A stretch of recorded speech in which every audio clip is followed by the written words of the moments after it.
Assalamualaikum warahmatullahi wabarakatuh. Welcome back to my YouTube channel. Balik lagi bersama saya The Twin Channel. Oke, jadi teman-teman, pada video kali ini saya akan membahas tentang culture shock in Malaysia. Jadi teman-teman, culture shock itu adalah geger budaya. Jadi budaya itu yang membuat kita terkejut. Jadi pada video kali ini saya akan membagikan pengalaman saya selama berada di Malaysia, membagikan pengalaman kepada kalian budaya yang ada di Malaysia yang tidak kita jumpai di Indonesia. Jadi buat kalian yang belum subscribe, tolong di subscribe, dan yang udah subscribe saya berterima kasih sebanyak-banyaknya. Jadi teman-teman, ini bukan saya mau membanding-bandingkan antara Indonesia dengan Malaysia. Jadi ini murni alami yang pernah saya alami selama berada di Malaysia. Oke teman-teman, langsung aja. Yang pertama adalah bunyi klakson. Jadi teman-teman, di Malaysia ini jarang banget kita dengar bunyi klakson mobil, atau di sini kereta namanya, kalau kita Indonesia mobil. Jadi di sini memang jarang, bahkan sama sekali nggak ada bunyi klakson. Ada itu pun kayak misalnya ada darurat atau memang betul-betul yang kayak kepepet, memang harus dibunyikan klakson gitu.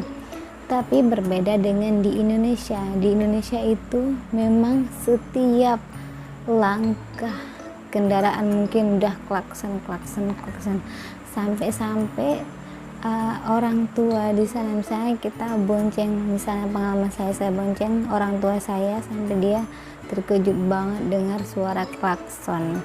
Jadi kalau di kita pun di kayak di lampu merah pun, kalau misalnya lagi lampu merah pas hijau, orang padahal memang mau jalan, tapi yang di belakang tetap klakson gitu. Itu tidak ada bunyi sama sekali teman-teman.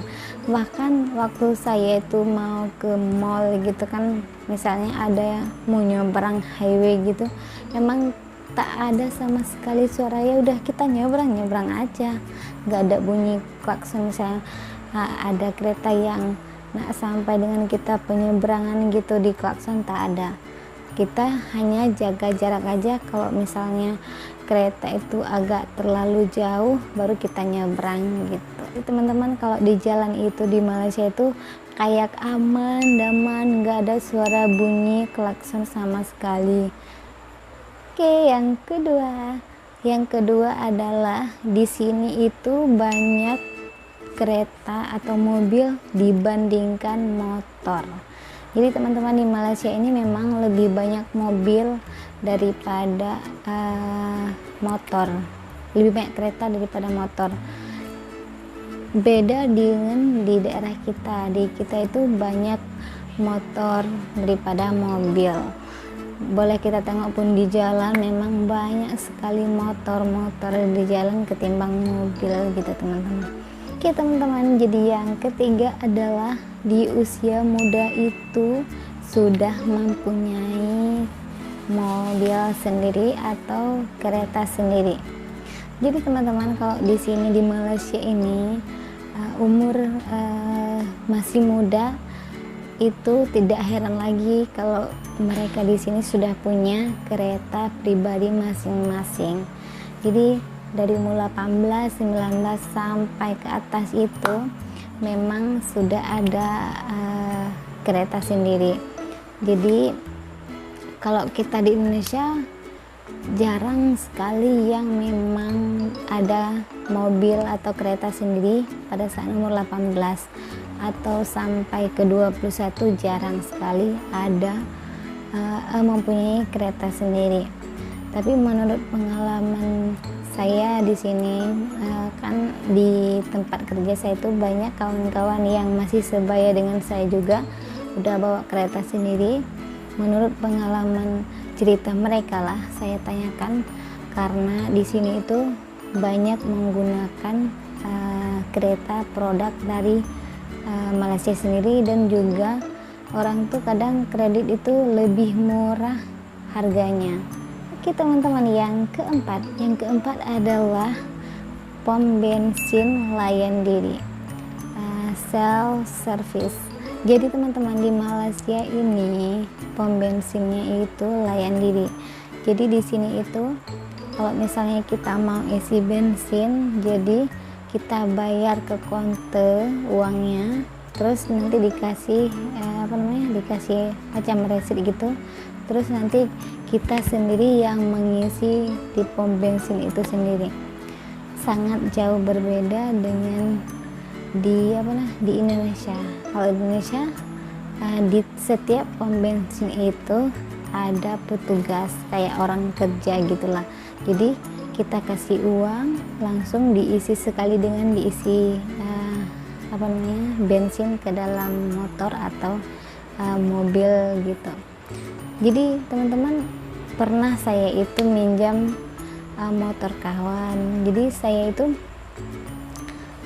kehabisan minyak, jadi saya isilah minyak motor kawan saya itu, rupanya itulah layan diri. Jadi saya itu pertama macam kayak kita terkejut gitu, kok kita sendiri yang isi gitu. Jadi ya udahlah, memang kayak gitu di sini. Jadi pom bensin itu memang layan diri, jadi kita yang ke sana ngasih uang, terus kita sendiri yang mengisinya. Oke, yang kelima adalah Dobi layan diri. Jadi Dobi itu adalah tempat pencucian baju, di situ juga layan diri. Jadi teman-teman, di Malaysia ini Dobi ataupun laundry yang kita cuci baju itu, jadi di situ juga kita layan diri juga. Jadi di situ kita bawa baju, terus kita tukarkan uang ringgit itu ke dalam koin. Nanti di situ ada dua pembagian, ada koin 10 sen, 50 sen, dan juga ada koin Dobi sendiri. Jadi di koin itu bukan mata uang tapi nama Dobi di situ. Jadi kita masukkan koin Dobi itu, kalau nggak cukup kita masukkan koin mata uang Malaysia macam 50 sen, 10 sen yang udah kita tukarkan di mesin tersebut. Jadi di situ layan diri juga, kita serba sendiri semua di situ. Jadi kalau di Indonesia itu Dobi itu tidak layan diri, ada 1-2 tapi tidak banyak teman-teman. Jadi kalau di beda di Indonesia dengan Malaysia. Kalau di Malaysia itu Dobi layan diri itu khusus mencuci cuci dan pengeringan, tidak ada setrikaan. Tapi kalau kita di Indonesia, kalau ada yang buka Dobi atau laundry itu memang udah lengkap di situ, cuci dan juga setrika ataupun gosokan gitu, udah lengkap. Jadi yang keenam adalah banyak bendera. Jadi teman-teman, ini yang lebih membuat saya terkejut lagi, shock. Wow, di Malaysia ini banyak kali benderanya, untuk apa banyak bendera gitu. Jadi teman-teman, di sini itu pengalaman saya selama berada di Malaysia, saya melihat di sini tuh banyak bendera. Jadi pada saat dinaikkan bendera itu ada 3.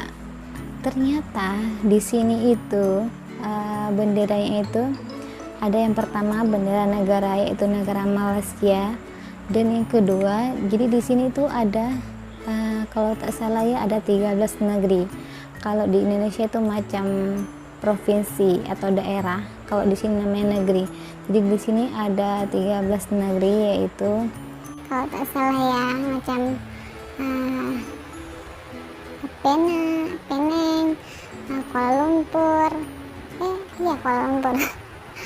Macam apa ya, Penang, Kelantan, terus Selangor, apa lagi ya,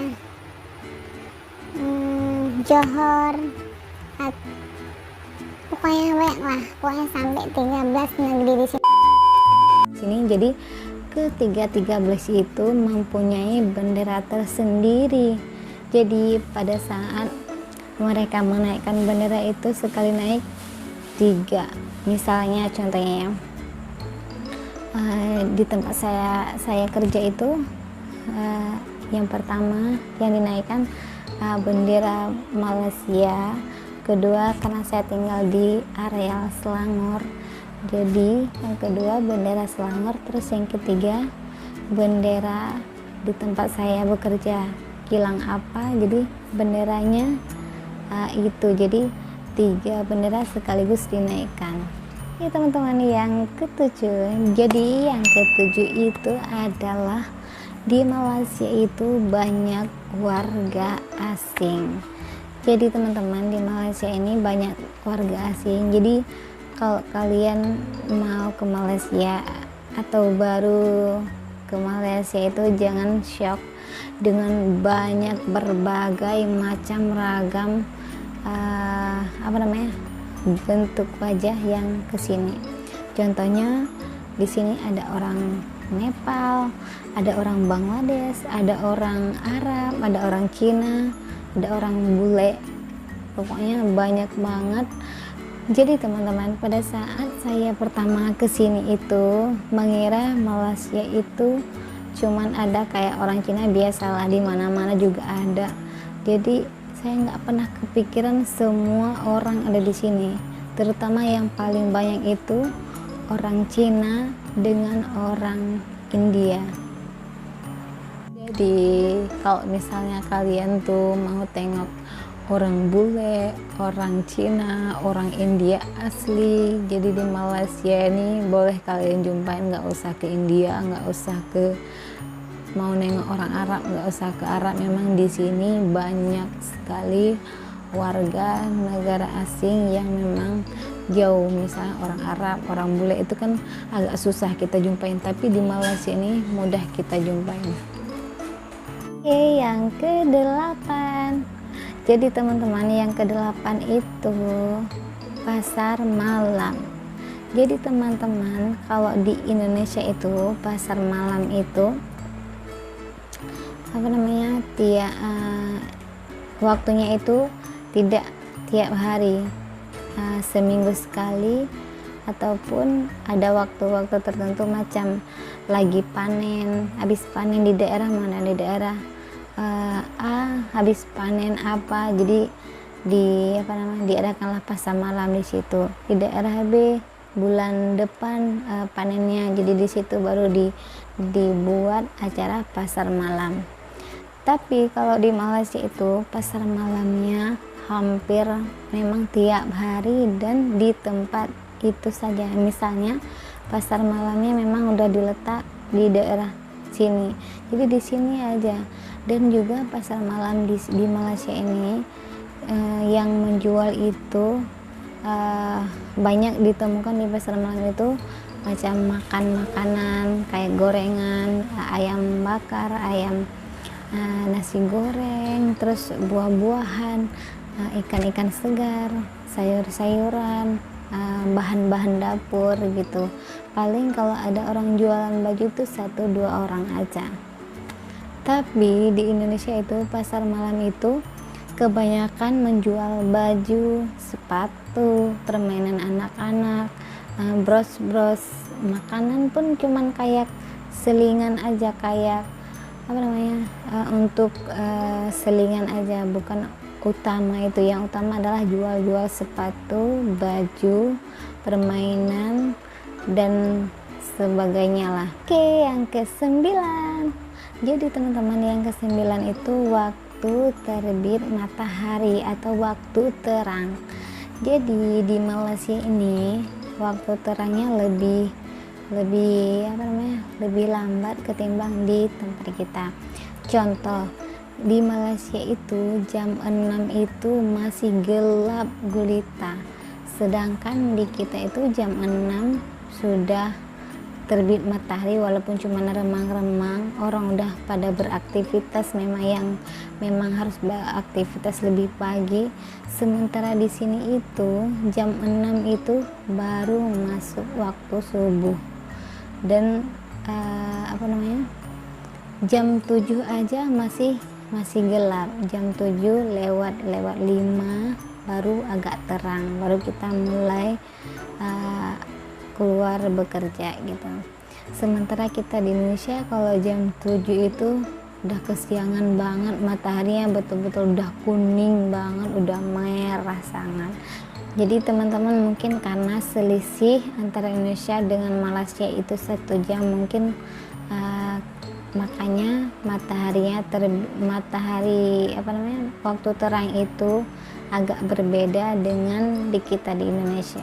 Yang ke-9. Jadi yang ke-9 itu adalah orang di Malaysia itu menunjuk sesuatu itu dengan jempol, bukan dengan telunjuk ya. Jadi teman-teman, kalau di Malaysia itu saya itu pertama shock, kenapa waktu saya beli di kedai-kedai orang Melayu, kayak di di mall-mall yang memang orang Melayu yang melayani itu. Kalau saya katakan misalnya saya ke toko tudung gitu, jadi saya tanya, "Kak, tudung ini ada ke tak?" "Oh, ada di dekat situ." Jadi dia nunjuknya macam nih. Jadi saya itu pertama kesini tuh, kenapa digenggam-genggam gini ya? Rupanya memang orang sini memang udah adat kesopanan mereka mungkin ya. Saya pun kurang paham dari dulu sampai sekarang, cuman saya macam terkejut aja dulu, kayak kaget, kenapa pakai genggam-genggam kayak gini nunjuknya. Sementara kalau di Indonesia, kalau misalnya di mana, di situ gitu, nunjuk aja kayak gitu, tapi pakai tangan kanan biar kita mempunyai kesopanan gitu dengan tangan kanan, tapi tunjuknya dengan telunjuk aja, nggak ada macam ini gitu kan. Yang terakhir adalah bungkusan minuman. Jadi teman-teman, di Malaysia itu membungkus minuman itu, jadi ini ada plastik, terus diikat di samping dengan tali rapia, terus langsung aja kita megang kayak gini, seperti yang ini contohnya. Jadi kita pegang aja kayak gini, ini udah terbuka panjang gitu, ini aja diikat kayak kita ikat karung sebelah gitu, diikat, terus talinya udah panjang, kita pegang aja, kita tenteng aja. Ini bisa kita letak di di motor, kita gantung di motor. Tapi sementara di Malaysia itu di Indonesia itu, kalau bungkusan air itu kita pakai plastik, diikat pakai karet atau getah di sini cakapnya. Jadi diikat pakai getah, terus pakai pipet atau pakai straw aja, pakai plastik satu lagi yang kantong tenteng itu. Jadi udah gitu aja. Jadi kalau kita tuh tidak takut nanti tumpah kebuka, jadi kita nggak akan risau lagi hal itu. Jadi kalau di Malaysia itu, jadi kalau diikat macam itu terus panjang banget kebuka itu, nggak tumpah airnya. Jadi waktu pertama saya datang itu memang sangat shock karena model ikat kayak gitu, terus dengan di mulut kertas itu masih kebuka panjang, ini diikat sebelah. Wow, saya itu pertama beli ais itu sampai nggak berani megang loh, takut jatuh. Guys, jadi itu aja culture shock di Malaysia ya, budaya yang membuat saya terkejut. Jadi teman-teman, ini sekali lagi bukan membandingkan antara Indonesia dengan Malaysia. Ini cuman saya bagi pengalaman yang saya rasakan, ada perbedaan budaya selama saya berada di Malaysia. Teman-teman, jadi itu saja culture shock yang ada di Malaysia menurut pengalaman saya yang saya rasakan. Jadi buat kalian yang merasa video ini bermanfaat bagi kalian, jangan lupa like, komen, dan subscribe, dan tekan tombol notifikasi di sebelah kanan agar kalian tahu video-video saya selanjutnya. See you next time video. Assalamualaikum warahmatullahi wabarakatuh.